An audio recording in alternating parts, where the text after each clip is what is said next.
I'll ask you to come along for just a few moments and give us a testimony tonight. And it's good to have Christian home for a few days, isn't it? And he is getting ready to make a transition to Pensacola, Florida, and to continue his studies. He's been at New England Baptist College for the last year and working on a one-year Bible certificate program. And it just felt like taking that opportunity to further what God was doing in his heart and to seek a little more time to seek God's will. And we know it's been a profitable time.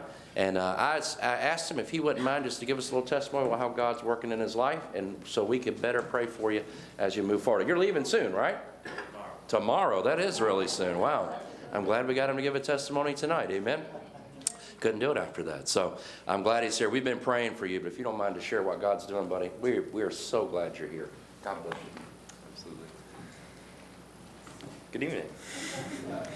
So this last year I went to New England Baptist College, and it was a tremendous encouragement to see other young people totally given to God, and to be able to see that firsthand. It was an encouragement like nothing else I've ever seen, to see how real the Christian faith is and among young people. And I truly believe it was God's will for me to go there, 100%. It was the first time in my life where I actually felt God's leading directly for a specific thing like that. Amen. And I do believe it's God's will for me to go to Pensacola Christian College for mechanical engineering. Amen. And I'm excited to see how God will use me for his will with that. And every day I'd like to pray and pursue him fully. Amen. And desperately ask for wisdom, because I need it.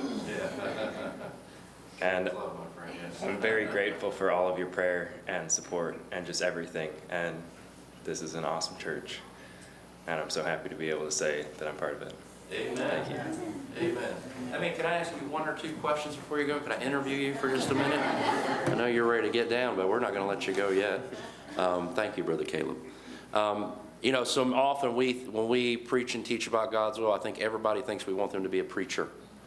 Everybody thinks we want them to be a missionary. And as a preacher, sometimes I feel like that. As a person in the ministry, maybe I feel like that. But obviously, God doesn't want everybody to be a preacher, or I wouldn't have anybody to preach to. Right? Maybe that's one reason for it. But you said God has moved in your heart. He moved in your heart specifically about going here for a one-year program.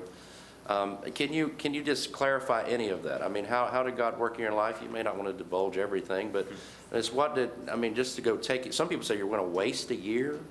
You could be doing this, and that, and we all get in a big hurry sometimes. But God led you to that. Now God's leading you to be an engineer. God's calling you to. Can God call someone to be an engineer? Yeah. I mean, sometimes we don't preach and teach like that, but I'm just interested in how you arrived at that in your heart. Do you have any thoughts about that or anything? I don't even know how to phrase the question exactly, but God called you, but he didn't call you to be a preacher. How did that happen? Right. Well, for one thing, I believe the Bible is very clear about every single Christian having a call. Yeah. To go into the world and preach the gospel. Amen. That's just the baseline. That's who we are. That's why we're here. That's right. And it was actually at Mount Moriah Christian Camp that I heard God. Yeah. And that I surrendered my life to do whatever he wants. Yeah. And I knew for sure that I was very unsteady and did not have a good basis in my faith to go out into the world. Yeah. And I knew I needed to surround myself in good Christian fellowship and encouragement. Yeah. And NEBC, looking back, it was perfectly that. Yeah. Amen. In so many ways. Amen. So God can work in your life and give you clear direction without necessarily being called into a full-time vocational ministry. Right. And you can be just as much in the will of God in a one-year Bible program and in mechanical engineering as someone like me can be, right? Right. And I believe that mechanical engineering is not a bad thing and could be used for almost anything for God's church. That's right. Amen. I don't think it's a bad thing either. I don't know much about it, but it sounds like a good thing. I know one thing, I am not called to that. That is one thing we know, and my family understands that as well. But we admire you. We admire the fact that you took a year to strengthen your faith and to strengthen feel like God's calling you to do. And you've made a good choice, I think, in going to Pensacola. You could have gone lots of places, I think, and be ready And if Amber went to Pensacola, look at you, turn out just half as good as Amber, you'll do great, right? And there's no doubt about that. But we do want to give you this. You've completed another program.